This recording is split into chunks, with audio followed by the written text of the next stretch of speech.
செய்யலாம் வாங்க. வேக செய்யலாம் வாங்க. நெல் ஊற்றிக்கலாம். கறி போட்டுக்கலாம். பச்சை மிளகாய் போட்டுக்கலாம். வெங்காயம் போட்டுக்கலாம். இஞ்சி பூண்டு பேஸ்ட் போட்டுக்கலாம். போட்டுக்கலாம். கருவேப்பிலை போட்டுக்கலாம். மஞ்சள் போட்டுக்கலாம்.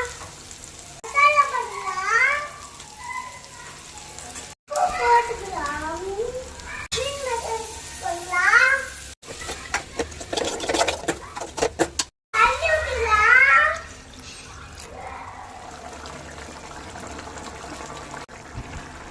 கொத்தமல்லி இறக்கலாம். வாங்க சாப்பிட்டு பார்க்கலாம்.